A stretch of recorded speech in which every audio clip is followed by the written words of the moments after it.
ಸ್ವರಗಳಿಂದ ಪರಿಸರ ಧ್ಯಾನ. ಇದು ಪರಿಸರ ಜಾಗೃತಿ.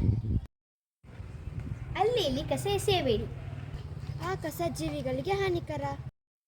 ಇರುವ ಕಸವನ್ನು ಬೇರ್ಪಡಿಸಿ ಕಸದ ವಾಹನಕ್ಕೆ ಕೊಡಿ. ಈ ರೀತಿ ಕಸವನ್ನು ವಿಲೇವಾರಿಯಲ್ಲಿ ಸಹಕರಿಸಿ. ಉತ್ತಮವಾದ ಪರಿಸರ ನಮ್ಮದಾಗಲಿ.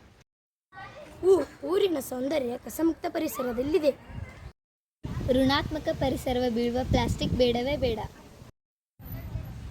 ಎಲ್ಲೆಡೆ ಸ್ವಚ್ಛತೆ ಅರಿವು ಮೂಡಿಸೋಣ. ಏರುತ್ತಿರುವ ಮಾಲಿನ್ಯವನ್ನು ತಡೆಗಟ್ಟಲು ಕಸಕ್ಕೆ ಬೆಂಕಿ ಹಾಕದಿರೋಣ. ಐಶ್ವರ್ಯಕ್ಕಿಂತ ಮಿಗಿಲು ಸ್ವಚ್ಛತೆ ಮತ್ತು ಆರೋಗ್ಯ. ಒಂದು ಹೆಜ್ಜೆ ಸ್ವಚ್ಛತೆಯ ಕಡೆಗೆ. ಓದು ಬರದಷ್ಟೇ ಸ್ವಚ್ಛತೆ ಮುಖ್ಯ. ಔಷಧಿಗಳಿಂದ ದೂರವಿರಲು ಸ್ವಚ್ಛತೆಯೇ ದಾರಿದೀಪ. ಅಂಗಡಿಗಳಲ್ಲಿ ಪ್ಲಾಸ್ಟಿಕ್ ಮಾರೋದಿರೋಣ.